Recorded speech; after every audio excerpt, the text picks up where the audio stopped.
You see someone across the fire, your heart does something strange, your palms go slightly damp, your eyes keep returning to the same face even when you tell them not to. That feeling is not modern. It is not the result of dating apps or romantic comedies or anything invented in the last 200 years. That pull you feel is ancient. It is so old, it predates language, and understanding where it comes from changes everything about how you think about love. For roughly 300,000 years, your ancestors found partners without a single one of the systems we now treat as normal. No profiles, no phone numbers, no formal introductions, no candlelit dinners designed to impress. And yet they found each other. They fell for each other. They stayed together long enough to raise children who eventually became you. How did they actually do it? The first thing to understand is that for most of human prehistory, the pool was small. Your ancestors did not live in cities of millions. They lived in mobile bands of roughly 25 to 50 people, moving across landscapes in search of food and safety. Anthropologist Robin Dunbar, whose decades of research on social group sizes shaped what we now call Dunbar's number, estimated that the extended social world of a hunter-gatherer rarely exceeded 150 individuals. That was your entire universe.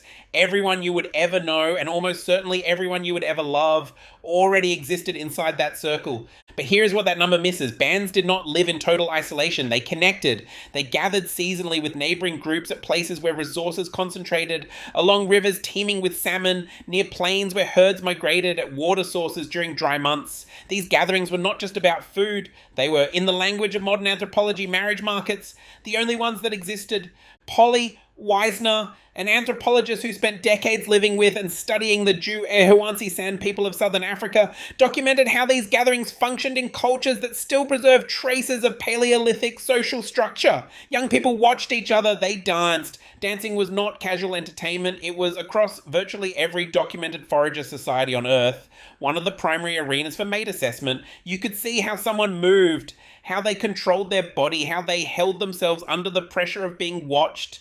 You could hear their voice. You could observe how they interacted with the elders, with children, with strangers. These were not trivial signals. They were honest ones. Evolutionary biologists use the term honest signaling to describe displays that are difficult or costly to fake.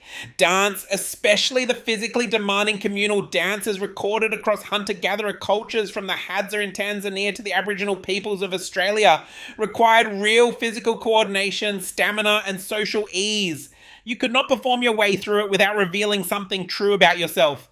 So, your ancestor watched and was watched, and the evaluation was mutual, continuous, and far more sophisticated than a photograph or a curated list of interests.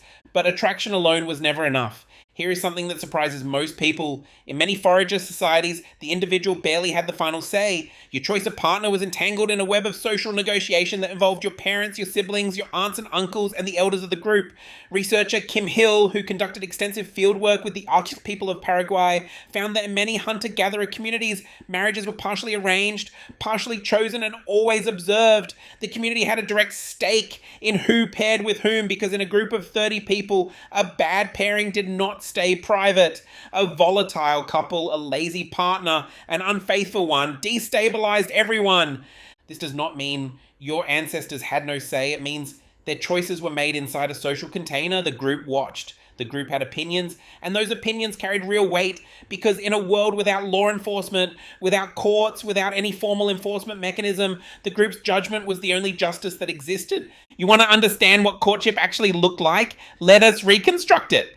Picture a dry season gathering somewhere in sub-Saharan Africa, roughly 20,000 years ago.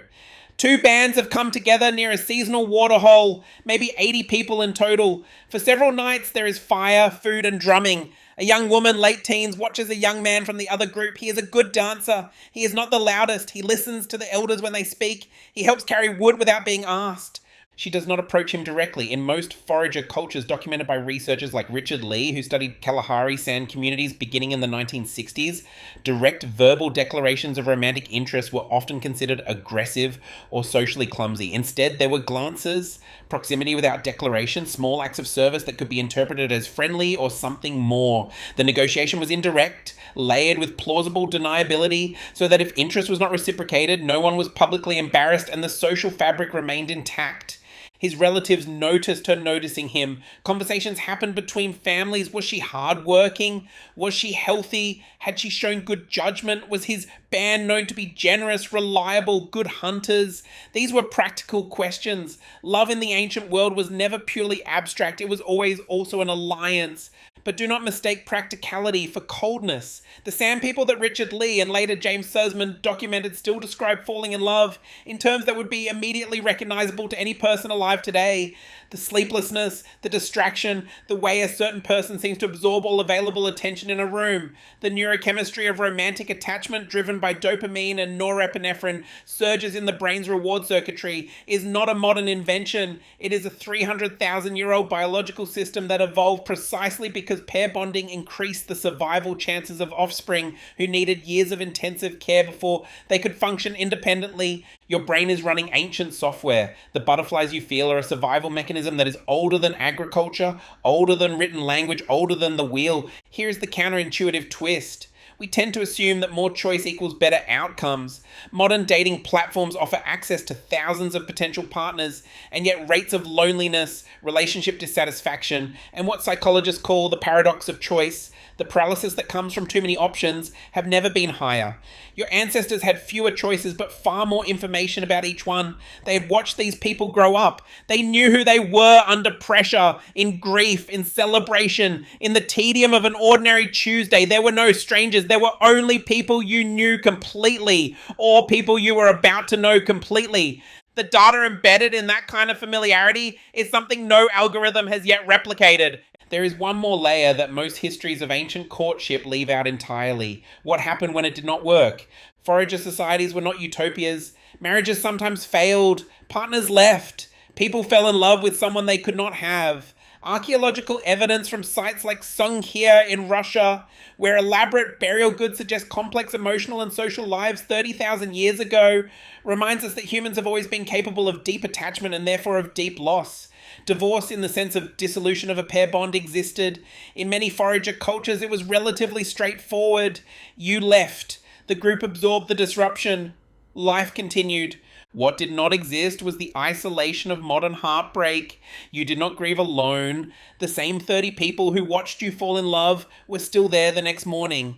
The social container that complicated your courtship also cushioned your loss. So the next time you feel that pull across a crowded room, when your eyes keep returning to the same face and your heart does something you did not ask it to do, understand what is actually happening. You are not just experiencing a feeling, you are running a program that has been refined across hundreds of thousands of years of human history. A program built not just for pleasure, but for survival. Not just for you, but for the children you might one day raise.